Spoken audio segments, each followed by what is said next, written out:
আচ্ছা দেখুন তো এই বাচ্চাটাকে চিনতে পারেন কিনা। যদি আপনি 90s এর মানুষ হন তাহলে অবশ্যই এই বাচ্চাটাকে চিনতে পারবেন। আজকের গল্প নিয়ে আসলে খুব বেশি কিছু বলার নেই, কারণ এই মুভিটা দেখেননি এমন মানুষ হয়তো খুব কমই পাওয়া যাবে।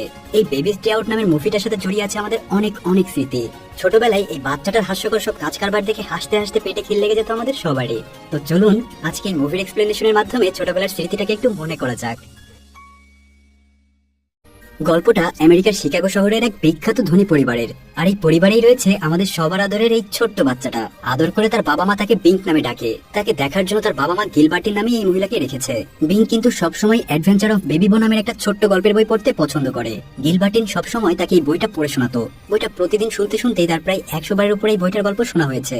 বিঙ্কের মা ল্যারিনের খুব শখ সে তার ছেলের ছবি নিউজ পেপারে খুব বড় করে ছাপাবে, তাই সে শহরের এক বড় ফটোগ্রাফারকে ফোন করে ভাড়া করে। কিন্তু 3 জন চোর মিলে সেই ফটোগ্রাফারকে বেঁধে রেখে নিজেরাই ফটোগ্রাফার সেজে বেবি বিঙ্কের বাড়িতে চলে যায়। বাড়িতে এসে মিসেস ল্যারিনকে দেখে চোরদের দলের প্রধান তার সামনে এসে বলে, আমি মিস্টার চার্লি, এই শহরের সবচেয়ে ফেমাস ফটোগ্রাফার। আপনার বাচ্চাটা তো খুবই কিউট। এই বলে সে বেবি বিঙ্ককে কোলে নিতে চায়। তখন বেবি বিঙ্ক তার জায়গা মতো একটা লাথি মারে। যেহেতু সেই ফটোগ্রাফারকে ল্যারিন আগে কখনো দেখেনি, তাই সে তাদেরকে দেখেও বুঝতে পারে না যে তারা ছদ্মবেশে এসেছে।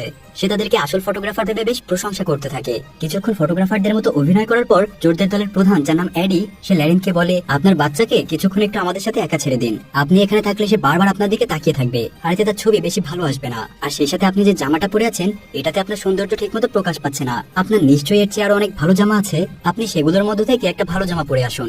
এডির কথা শুনে ল্যারিন তার বাচ্চাকে একা রেখে তাড়াহুড়া করে উপরের রুমে চলে যায় নিজের জামা কাপড় চেঞ্জ করার জন্য। গিলবার্টিন যাওয়ার আগে তাদের বেবিকে বইটা দিয়ে বলে, বেবি বিঙ্ক যদি কান্নাকাটি করে তাহলে তাকে এই বইটা পড়ে শোনাবেন, তাহলে সে শান্ত হয়ে যাবে। এদিকে সবাই চলে যাওয়ার পর তারা 3 জন বেবি বিঙ্ককে জানালা দিয়ে গাড়িতে করে নিয়ে পালিয়ে যায়। পালিয়ে যাওয়ার সময় তারা বেবি বিঙ্ককে শান্ত করার জন্য একটা বই নিজেদের সাথে নিয়ে যায়। অন্যদিকে মিসেস ল্যারিন যখন তার জামা কাপড় বদলে নিচে আসে তখন সেখানে এসে দেখে কেউই নেই। আর টেবিলের উপর একটা কাগজে লেখা আছে, আমরা আপনার ছেলেকে কিডন্যাপ করেছি, ভালো চাইলে পুলিশকে জানাবেন না। এদিকে বেবি বিঙ্কের বাবা মিস্টার কটওয়েলের কাছেও একটা চিঠি পৌঁছে যায়, যেখানে লেখা, মিস্টার কটওয়েল, আমরা আপনার ছেলেকে কিডন্যাপ করেছি। যদি তাকে জীবিত ফেরত চান তাহলে আজকে ওভালটিন ফ্যাক্টরির পেছনে $50 মিলিয়ন রেখে যাবেন। ওদিকে চোরদের দলের প্রধান এডি আর তার 2 সাগরেদ ভিকো ও নরবে জঙ্গলের কাছে গিয়ে নিজেদের জামা কাপড়, নকল দাড়ি, চুল এবং তাদের গাড়িটাও বদলে ফেলে। তারপর বেবি বিঙ্ককে তাদের বাসায় নিয়ে যায়। বাসায় গিয়ে প্রথমেই তারা বেবি বিঙ্কের জামা কাপড় পাল্টানোর কথা চিন্তা করে। তারা কেউই আগে কোনোদিন বাচ্চা পালন করেনি, তাই অনেক কষ্ট করে নরবি বেবি পিঙ্ককে একটা সাধারণ জামা পরায়। এদিকে ভিকো গরম দুধ নিয়ে আসে বেবি পিঙ্ককে খাওয়ানোর জন্য। ভিকো এডিকে জিজ্ঞাসা করে, গরম দুধে বাচ্চার আবার মুখ পুড়ে যাবে না তো? এডি বলে, নিজের চামড়ায় কয়েক ফোঁটা দুধ ঢেলে চেক করে দেখো কতটা গরম। ভিকো দুষ্টুমি করে নরবির টাক মাথায় তখন কয়েক ফোঁটা দুধ ঢেলে দেয়। নরবি গরম দুধে ছেঁকা খেয়ে চিৎকার করে ওঠে। আর এসব দেখে বেবি পিঙ্ক খুব মজা পায় আর হাসতে থাকে। এডি তাদের বলে, বাচ্চাটাকে এখন ঘুম পাড়িয়ে দাও, বাচ্চাটা ঘুমিয়ে গেলে আশেপাশে কেউ সন্দেহ করবে না। নরবি তখন বাচ্চাটাকে পাশের রুমে নিয়ে যায় ঘুম পাড়ানোর জন্য। সে অনেক চেষ্টা করে বেবি পিঙ্ককে ঘুম পাড়ানোর, কিন্তু কোনোভাবেই সে তাকে ঘুম পাড়াতে পারে না। সে তার সামনে নাচ গান করে, কিন্তু তাতেও কোনো কাজ হয় না। তখন পাশের রুম থেকে এডি বলে ওঠে, বাচ্চাটাকে সে গল্পের বইটা পড়ে শোনাও তো, তাহলে হয়তো সে ঘুমিয়ে যাবে। কিন্তু নরবি ছিল অশিক্ষিত, সে ঠিকমতো পড়তেও পারতো না, তাই কোনো মতে ভাঙা গলায় সে বই পড়ে শোনাতে শোনাতে সে নিজেই ঘুমিয়ে পড়ে। এদিকে মিসেস ল্যারিনের বাসা থেকে পুলিশকে খবর দেওয়া হয়। পুলিশের সাথে বেশ কিছু গোয়েন্দা অফিসারও তাদের বাসায় আসে এবং বিভিন্ন জিনিসপত্র হাতে নিয়ে পরীক্ষা করতে থাকে। পুলিশ মিসেস ল্যারিনকে আপাতত বাইরে যেতে নিষেধ করে। অন্যদিকে নরবি ঘুমিয়ে যাওয়ার কারণে বেবি বিঙ্ক নিজেই নিজের বই খুলে দেখতে থাকে। বিঙ্ক তখন বাইরে তাকিয়ে 2টা কবুতর দেখতে পায়। সেই সাথে সে বইয়ের পাতা উল্টে বড় বড় 2টো কবুতরের ছবিও দেখতে পায়। তাই সে বইয়ের গল্পের মতো অ্যাডভেঞ্চার করার জন্য নিজেই হামাগুড়ি দিতে দিতে বিছানা থেকে নেমে কবুতরটার পিছু পিছু যাওয়া শুরু করে। এদিকে এডি আর ভিকো পাশের রুমে বসে টিভি দেখছিল। তাদের বেবি বিঙ্কের দিকে কোনো খেয়ালই নেই। বিঙ্ক সেই কবুতরটাকে ফলো করতে করতে সিঁড়ি বেয়ে একদম বাসার ছাদে উঠে যায়। ছাদ থেকে ভাঙা কাছের অংশ দিয়ে নিচের দিকে তাকিয়ে থাকে সে। তখন বিঙ্কের মুখ থেকে কয়েক ফোঁটা লালা এসে এডির ঘাড়ের উপরে পড়ে। এডি আর ভিকো প্রথমে বুঝতে না পারলেও পরে উপরের দিকে তাকিয়ে দেখে বিঙ্ক ছাদের উপর থেকে তাদের দিকে তাকিয়ে আছে। তারা সাথে সাথে গিয়ে নরবিকে জাগিয়ে তোলে। তারপর বিঙ্ককে ধরার জন্য আবার ছাদে চলে যায়, কিন্তু বিঙ্ক আবার কবুতরের পিছু করতে করতে একটা বড় কাঠের পাটাতনের উপর উঠে পড়ে। এরপর হামাগুড়ি দিতে দিতে সে পাশের ছাদে চলে যায়। এডি যখন বিঙ্ককে ধরতে আসে তখন সে পাটাতনে আঘাত খেয়ে ওখানে পড়ে যায়। ভিকো তখন রেগে গিয়ে ওই পাটাতনটাকে নিচে ফেলে দেয়। অন্যদিকে বেবি বিঙ্ক মনের আনন্দে হামাগুড়ি দিতে দিতে ইচ্ছা মতো সামনের দিকে এগিয়ে যেতে থাকে। ভিকো আর নরবি কোন রকমে এডিকে সোজা করে দাঁড় করায়। তারপর তারা তাকে বলে, আমাদের এখান থেকে লাফ দিয়ে পাশের বিল্ডিং এ যেতে হবে, কারণ বাচ্চাটা ওদিকেই চলে গেছে। তারপর তারা 1 2 3 বলে লাফ দিয়ে পাশের বিল্ডিং এ চলে যায়। মাথায় আঘাত পাওয়ার কারণে এডি তাদের সাথে লাফ দিতে পারে না, সে সাথে সাথেই নিচে পড়ে যায়। বেবি বিঙ্ক ততক্ষণে হামাগুড়ি দিয়ে একটা বাসার ভেতরে ঢুকে পড়েছে। সে বাসার দরজায় হাত দিয়ে শব্দ করতে থাকে। সেই বাড়ির মহিলা এসে দরজা খুলে দেয়। ঠিক তখনই কুরিয়ার সার্ভিসে ডেলিভারি বয়ও সেই বাসায় এসেছিল। তাই সেই মহিলা বেবি বিঙ্ককে দেখতে পায় না। বাচ্চাটা তাদের পায়ের নিচ দিয়ে হামাগুড়ি দিয়েই বাইরে বের হয়ে যায়। সে সরাসরি গিয়ে লিফটের উপরে পড়ে, আর তখনই লিফটটা চালু হয়ে যায়। এরপর বেবি বিঙ্ক নিচে চলে আসে। এদিকে ভিকো নরবি এসে দেখে এডি আধমরা হয়ে নিচে পড়ে আছে। তারা তাকে টানাটানি করে কোন রকমে দাঁড় করায়, আর ওই সময় বিঙ্ক তাদের পেছন দিয়ে চলে যায়। বিঙ্ক পাশে একটা নীল রঙের বাস দেখতে পায়। যেটা দেখে তার বেবি বউয়ের সেই নীল রঙের বাসটার কথা মনে পড়ে যায়। তারপর সে হামাগুড়ি দিয়ে সেই বাসটায় উঠে পড়ে। বাসটা যখন ছেড়ে দিয়েছে তখন তারা তিনজন দেখতে পায় বিং বাসে করে চলে যাচ্ছে, আর তারা সাথে সাথে সেই বাসটাকে ফলো করার জন্য নিজেদের গাড়ি নিয়ে বাসটার পিছনে ধাওয়া করে, কিন্তু ঠিকমতো বাসের পেছনে লেগে থাকতে পারে না। তারা কয়েকবার অন্য পথে চলে যায় আর তারপর তারা বাসটাকে হারিয়ে ফেলে। অন্যদিকে বাসের ভেতরে এক মোটা মহিলা বিংকের সামনে একটা ঝুড়ি রাখে। বিং ঝুড়ির মধ্যে কি আছে সেটা দেখতে গিয়ে ঝুড়ির ভেতরে ঢুকে যায়। বাস থামলে মহিলা ঝুড়িতে কি আছে তা না দেখেই বেবি বিংকে সহ ঝুড়িটা নিয়ে বাস থেকে নেমে পড়ে। এদিকে চোরের দল শেষ পর্যন্ত বাসটাকে খুঁজে পায়। নুরবি দৌড়ে এসে বাসটাকে চেক করতে শুরু করে, কিন্তু সে কোনোভাবেই বেবি বিংকে খুঁজে পায় না। আর এরই মধ্যে মোটা মহিলাটা ভিকোর সামনে দিয়ে চলে গেলে ভিকো সেই ঝুড়ির মধ্যে বেবি বিংকে দেখতে পায়। তারপর তারা তিনজন মিলে সেই মহিলাটাকে ফলো করতে থাকে। সেই মোটা মহিলা একটু পরে টের পেয়ে যায় যে ওই তিনজন তাকে ফলো করছে, তাই সে সাথে সাথে নিজের ঝুড়ি রেখে তাদেরকে মারতে শুরু করে। ঝুড়িটা মাটিতে রাখার কারণে বিং ঝুড়ি থেকে নেমে আবার হামাগুড়ি দিয়ে চলতে শুরু করে আর পাশের একটা শপিং মলে ঢুকে পড়ে। এই শপিং মলে যারা শপিং করতে আসতো তাদের বাচ্চাদের জন্য আলাদা বেবি কেয়ার ইউনিট ছিল। বেবি বিংকে এক মহিলা হামাগুড়ি দিতে দেখে সে মনে করে বাচ্চাটা বেবি কেয়ার ইউনিট থেকে হয়তো বের হয়ে এসেছে, তাই সে আবার তাকে কোলে করে বেবি কেয়ার ইউনিটে রেখে আসে। তো বেবি বিংক আবার হামাগুড়ি দিয়ে সেই বেবি কেয়ার ইউনিট থেকে আস্তে আস্তে বের হয়ে পড়ে। এরপর সে একটা বেবি কেয়ার সাইকেলের নিচে ঢুকে পড়ে, কিন্তু একটু পরে এক মহিলা আসে আর বেবি কেয়ার সাইকেলটা নিয়ে চলতে শুরু করে। কিছু দূর গিয়ে মহিলাটা থেমে গেলে বেবি বিংক আবার সেখান থেকে বের হয়ে চলে আসে। বাইরে তখন একজন মহিলা সাংবাদিক বাচ্চাটা হারিয়ে যাওয়ার সম্পর্কে একটা নিউজ রিপোর্ট করছিল। বেবি বিংক তার পায়ের নিচ দিয়ে মাইক্রোফোনে তার পেঁচিয়ে কোনোভাবে সেখান থেকে চলে আসে। অল্প সময়ের জন্য তাকেও টিভিতে দেখানো হয়, কিন্তু কেউই সেটা লক্ষ্য করে না। তো চোর তিনজন পাশে দাঁড়িয়ে বাচ্চাটাকে কিভাবে খুঁজে পাবে সে বিষয়ে কথা বলছিল। তখন তারা টিভির দিকে তাকিয়ে বুঝতে পারে বাচ্চাটা তাদের আশেপাশেই আছে। এদিকে বেবি বিংকে একটা ট্যাক্সি দেখে তার বেবি বউয়ের একটা ট্যাক্সির ছবির কথা মনে পড়ে যায়। ট্যাক্সির দরজাটা খোলাই ছিল, তাই সে হামাগুড়ি দিয়ে চলতে চলতে সে ট্যাক্সির ভেতরে উঠে পড়ে। ওই ট্যাক্সির যাত্রীরা তাকে দেখতে না পেয়ে তার পাশে কিছু জিনিসপত্র রেখে দেয়, ফলে সে আবারও ঢাকা পড়ে যায়। ট্যাক্সি ছেড়ে দেওয়ার পরপরই এডি কোনোভাবে ট্যাক্সির ভেতরে বাচ্চাটাকে দেখতে পায়। ট্যাক্সিটা তার গন্তব্যে পৌঁছানোর পর যাত্রীরা সেখানে নেমে যায় আর বেবি বিংকো এক ফাঁকে সে ট্যাক্সি থেকে নেমে যায়। সে ট্যাক্সি থেকে আস্তে করে বের হয়ে যায়। সে বের হয়ে সামনে চিড়িয়াখানা দেখতে পায়, আর এটা দেখে তার মনে পড়ে যায় তার বেবি বউয়ে হুবহু এমন একটা চিড়িয়াখানা ছিল। তাই সে রাস্তার মধ্যে হামাগুড়ি দিয়ে সে চিড়িয়াখানার দিকে যাওয়া শুরু করে। এদিকে চোর তিনজনও ট্যাক্সিটাকে ফলো করে সেখানে পৌঁছে যায়। তারা দেখতে পায় যে ব্যস্ত রোডের মধ্য দিয়ে বেবি বিংক চিড়িয়াখানার ভেতরে ঢুকে যাচ্ছে।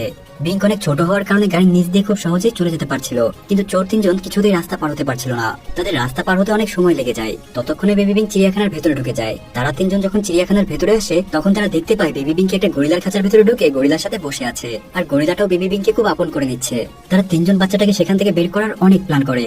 প্রথমেই ভিকো খাঁচার ভেতরে হাত ঢুকিয়ে বিংকের চুদার ফিতা ধরে টানতে টানতে বাইরের দিকে নিয়ে আসতে চায়, কিন্তু গরিলা সেটা দেখে ফেলে। তখন গরিলাটা রেগে গিয়ে খুব জোরে ভিকোর হাতে একটা ঘুষি মারে, যার ফলে ভিকোর হাত মুচকে যায়। তারপর নরবি একটা বড় লাঠি নিয়ে বিংকে বের করার চেষ্টা করে, কিন্তু এবারও গরিলা তাকে আচ্ছা মতো মেরে দেয়। কিছুক্ষণ পর বিংক আর গরিলা ঘুমিয়ে যায়, আর এবার এডি নিজেই বেবি বিংকে বের করার চেষ্টা করে, কিন্তু বিংকে বের করার সময় গরিলার ঘুম ভেঙে যায়। গরিলা উঠে এডিকে ধরে ফেলে, তারপর তাকে এত জোরে ছুড়ে ফেলে দেয় যে সে উড়ে গিয়ে অন্য একটা খাঁচায় চলে যায়। তারা তিনজন বিধ্বস্ত অবস্থায় সেখানেই পড়ে থাকে। তারপর গরিলার খাঁচার পেছনের দরজাটা হঠাৎ করেই খুলে দেওয়া হয়। বেবি বিংক পেছন দিয়ে আস্তে আস্তে সে চিড়িয়াখানা থেকে বের হয়ে যায়। চিড়িয়াখানাটার পাশে ছিল একটা পার্ক। বেবি বিংক হামাগুড়ি দিয়ে সেই পার্কের ভেতরেই ঢুকে পড়ে। তাকে দেখে একটা মহিলা বিংকের কাছে এসে তার মায়ের কথা জিজ্ঞাসা করে। বিংক পাশে তাকায়, সেখানে অন্য একটা মহিলা বসে বই পড়ছিল। সেই মহিলাকে বিংকের মা মনে করে অন্য মহিলাটা সেখান থেকে চলে যায়। বিংকও তখন হামাগুড়ি দিয়ে পার্কের ভেতর ঘুরতে থাকে। এদিকে বিংকের কিডন্যাপ হওয়ার খবর নিউজ পেপারেও ছাপিয়ে যায়। বিংকের মা তখন কান্নায় ভেঙে পড়ে। ওদিকে চোর তিনজন বেবি বিংকে খুঁজতে খুঁজতে সেই পার্কে এসে পড়লে তারা তাকে দেখতে পায়। বিংক তাদের দেখে একটা টানেলের ভেতর ঢুকে যায়, কিন্তু ছোট্ট বিংকে তারা টানেলের ভেতর থেকে ধরে ফেলে। তারপর তারা তাকে কোলে নিয়ে বাসায় যাওয়া শুরু করে। গাড়ির কাছে যাওয়ার আগে তারা দেখতে পায় তাদের গাড়ির কাছে দুজন পুলিশ অফিসার দাঁড়িয়ে আছে। তারা ভয় পেয়ে পার্কের একটা বেঞ্চে বসে পড়ে, আর বিংকে তাদের কোলে বসে একটা কোট দিয়ে তাকে ঢেকে রাখে। পুলিশরা তাদেরকে দেখে তাদের কাছে আসে। তারপর তাদেরকে জিজ্ঞাসা করে ওই গাড়িটা কার। তখন তারা বলে ওইটা আমাদেরই গাড়ি। পুলিশ তখন বলে গাড়িটা তো চালু অবস্থায় আছে, ওটাকে বন্ধ করোনি কেন। এদিকে কথা বলার সময় এডি বিংকের মুখ হাত দিয়ে চেপে ধরে রাখে, তাই বিংক ভেতর থেকে বারবার এডির আসল জায়গায় গুঁথা মারতে থাকে। এডি কোনোভাবে পুলিশকে বলে গাড়ির ব্যাটারির সমস্যা আছে, তাই স্টার্ট বন্ধ করিনি। তারপর পুলিশরা তাদেরকে বলে একটা বাচ্চা কিডন্যাপ হয়েছে, তোমরা কি এ ব্যাপারে কিছু জানো। তখন বিংক এডির পকেট থেকে একটা গ্যাস লাইট খুঁজে পায়। তারপর সে ওটাকে টিপে টিপে আগুন জ্বালিয়ে ফেলে, আর আগুন জ্বালিয়ে সে ওটা এডির আসল জায়গার পাশে ধরে রাখে। এডি ব্যথা সহ্য করে নিয়ে বলে না আমরা তো কিছুই জানি না। পুলিশেরা নানান বাহানায় তাদের সাথে কথা বলতে থাকে। তখন ভিকো আর নরবি পুলিশদেরকে বিভিন্ন কথায় সেখান থেকে সরিয়ে নেয়, কিন্তু ততক্ষণ এডি সহ্য করতে না পেরে বিংকে ছেড়ে দেয়। তারপর বেবি বিংক আস্তে করে বেঞ্চের নিচ দিয়ে হামাগুড়ি দিয়ে চলে যায়, কিন্তু ততক্ষণ এডির প্যান্ট পুরো ধোয়া বের হতে শুরু করেছে। ভিকো আর নরবি এসে দেখে এডির আসল জায়গায় ততক্ষণে আগুন ধরে গেছে। তারা তাকে মাটিতে ফেলে অনেক চেষ্টা করে আগুন নেভানোর। তারা বারবার তার বংশের ভাতির উপর লাথি দিতে থাকে। অবশেষে তারা আগুন নিভাতে সক্ষম হয়। অন্যদিকে বেবি বিংক হামাগুড়ি দিয়ে বড় একটা আন্ডার কনস্ট্রাকশন বিল্ডিং এর সামনে চলে যায়। সেখানে অনেক শ্রমিক কাজ করছিল। সেটা দেখে বিংকের বেবি বউয়ের একটা ছবির কথা মনে পড়ে যায়। হঠাৎ সে দেখে একজন লোক কেক খেয়ে এক টুকরা কেক ভীমের উপর রেখে দিয়েছে। বেবি বিঙ্ক একটা খাওয়ার জন্য সেই ভীমের উপর উঠে বসে, আর সাথে সাথে সেই ভীমটা অটোমেশনের সাহায্যে উপরের দিকে উঠতে শুরু করে। বেবি বিঙ্কও তখন আনন্দের সাথে কেক খেতে খেতে উপরে উঠতে থাকে। এর মধ্যে বিঙ্কও সেখানে এসে বিঙ্ককে দেখে ফেলে। সে বাকি দুজনকে ডেকে এনে বিঙ্ককে দেখায় সে তখন ভীমের উপরে বেশ আনন্দের সাথেই কেক খাচ্ছে। এরপর তারা তিনজন লিফটে উঠে উপরে চলে যায়। তারা লিফটে থেকে বিঙ্কের উপর নজর রাখতে শুরু করে, কিন্তু লিফটের স্পিড বেশি হয় তারা বিঙ্কের আগেই উপরে উঠে যায়। তখন বিঙ্কের ভীম তাদের কাছাকাছি চলে আসে। তখনই ভিকো সেটার উপরে উঠতে চায়, কিন্তু সে উঠতে না পেরে ঝুলে পড়ে। ভিকোর ওজনের কারণে ভীম তাদের দিকে ঝুঁকে পড়ে, আর বেবি বিঙ্ক স্লাইড করে এসে লিফটের ছাদের উপর বসে পড়ে, কিন্তু ভিকো ভীম ধরে ঝুলে থাকে। এরপর লিফটে 2 তলা নিচে নেমে গেলে বিঙ্ক বিল্ডিং এর ভেতরে চলে আসে। এদিকে আইডি নরবিকে ভিকোকে সাহায্য করার জন্য জোর করে ঠেলে দিলে উল্টো সেও ভিকোর পা ধরে ঝুলে পড়ে। এতক্ষণ বেচারা একা একা ঝুলছিল, এখন নরবি সাহায্য করতে সে মুসিবত আরো বাড়িয়ে দিল। নরবি তখন তার জুতা ধরে ঝুলে থাকতে শুরু করে। কিছুক্ষণ জুতা ধরে ঝুলে থাকতে না পেরে সে নিজেও পড়তে পড়তে একটা কাঠের ভীমের উপর আটকে যায়, আর ভিকো ঝুলে এসে ভেতরে পড়ে যায়। ভিকোর আইডি উঠে বিঙ্কে খুঁজতে শুরু করে। এদিকে নরবি ওই ভীমে বাড়ি খেয়ে শেষ পর্যন্ত একটা সিমেন্টের ডাব্বাতে গিয়ে পড়ে।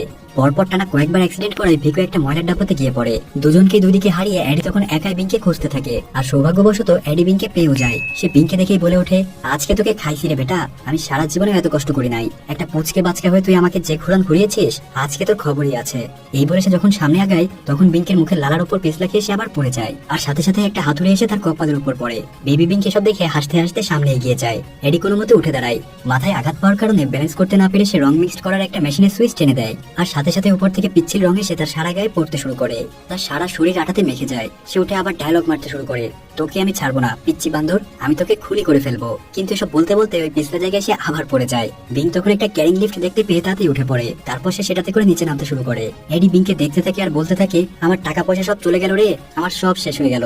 তখনই সে ক্রেনের একটা দড়ি নামতে দেখে সেটাতে ঝুলে পড়ে, কিন্তু ঝুলে পড়ার পরপরই হঠাৎ মেশিনটি বন্ধ হয়ে যায়। আসলে সন্ধ্যা হয়ে যাচ্ছিল দেখে সবাই মেশিন ও কাজ বন্ধ রেখে যে যার বাড়িতে চলে যায়। বেচারা এডি সারা গায়ে রং মেখে ক্রেনের দড়ি ধরে ঝুলে থাকে। এদিকে বিংকের ক্রেনও ততক্ষণে নিচে নেমে গেছে। সে ক্রেন থেকে নেমে হামাগুড়ি দিয়ে সামনের দিকে যেতে থাকে। এদিকে রাতের বেলায় ভিক্ষণ নরবি এসে কোনো মতে এডিকে সেখান থেকে বের করে নিয়ে তাদের বাসায় চলে যায়। এদিকে মিসেস ল্যারিদের বাসায় গোয়েন্দা অফিসাররা তদন্ত করা নিয়ে কথা বলছিল। তারা বলে, আমরা রিপোর্ট পেয়েছি। অনেকেই বলেছে একটা ছোট্ট বাচ্চাকে প্রথমে পাশে দেখা গিয়েছে, এরপর একটা চিড়িয়াখানায় দেখা গিয়েছে, আর তারপর তাকে একটা পার্কে দেখা যায়। পাশে বসে থাকা গিলবার্টিন তখন বলে ওঠে, শেষটা কি কনস্ট্রাকশন বিল্ডিং? অফিসার অবাক হয়ে বলে, হ্যাঁ। গিলবার্ট বলে, এটা তো বিংকের সবচেয়ে প্রিয় বইয়ের গল্পটার মতো। গল্প একদম হুবহু এমনই ছিল। সেই অনুযায়ী এরপর সে নিশ্চয়ই রিটায়ার্ড আর্মি অফিসারদের কাছে যাবে। সাথে সাথে অফিসাররা তাদেরকে নিয়ে রিটায়ার্ড আর্মি অফিসারদের থাকার জায়গার দিকে রওনা হয়। এদিকে বেবি বিং সত্যি সত্যি আর্মি অফিসারদের হাউসে পৌঁছে যায়। বুড়া হয়ে যাওয়ায় রিটায়ার্ড আর্মি অফিসাররা তাকে দেখে অনেক খুশি হয়। তারা টিভিতে বিংকে কিডন্যাপ হয়ে যাওয়ার কথা জানতো। তারা বিংকে সবার মাঝখানে রেখে গান গিয়ে শোনাতে থাকে। আর কিছুক্ষণের মধ্যে সেখানে বিংকের বাবা মাও চলে আসে। তার মা তাকে দেখা মাত্র কোলে তুলে নেয়। সবাইকে ধন্যবাদ দিয়ে তার বাড়ির উদ্দেশ্যে রওনা হয়। তো গাড়িতে যাওয়ার সময় বেবি বিংকে একটা বড় বিল্ডিং এর দিকে ইশারা করে বারবার বলতে থাকে, বো বো। তখন তার মা মিস ল্যারিন বুঝে যায় বিংকের বইটা ওই বিল্ডিং এ ফেলে এসেছে। তার মানে সে ওই বিল্ডিং এ ছিল। পুলিশ অফিসাররা তাড়াতাড়ি গিয়ে তাদের গাড়ি ঘুরিয়ে ওই বিল্ডিং এর কাছে যায়, আর সেই বিল্ডিং পুলিশ চারিদিক থেকে ঘিরে ফেলে। এদিকে সেই তিনজন চোর তখন ওই বিল্ডিং এর ভেতরে ছিল। হঠাৎ বউ বউ শব্দ শুনে অ্যাডি সামনে এসে সেই বইটা দেখতে পায়। সে বলে, বিংক হয়তো সেই বইটা ফেরত নিতে চলে এসেছে। এই ধারণা করে তারা জানালার সামনে যায়, আর সাথে সাথেই তারা পুলিশের গাড়ি দেখতে পায়। পুলিশ তাদেরকে বলে, তোমাদেরকে ঘিরে ফেলা হয়েছে, বাচ্চার বইটাকে নিচে ফেলে দাও আর আত্মসমর্পণ করো। তারা কষ্টে আর অভিমানে বইটা ছুড়ে ফেলে দিয়ে আত্মসমর্পণ করে। বেবি বিংকের বাবা মা বিংকে নিয়ে বাসায় চলে আসে। তারা বিংকে ঘুম পাড়িয়ে তাদের নিজেদের রুমে চলে যায়, কিন্তু বিংক একটু পরেই আবার উঠে যায়। তারপর সে আরেকটা বই হাতে নেয়, যার নাম বেবি বইয়ের চীন অ্যাডভেঞ্চার। মানে মুভিটার দ্বিতীয় পার্ট আসবে। তবে আজ প্রায় 30 বছর পার হয়ে গেলেও সেই দ্বিতীয় পার্টটি এখনো আসেনি। তাছাড়া এই বাচ্চাটাও কিন্তু এখন বুড়ো হয়ে গিয়েছে। তো ভালো থাকবেন সবাই।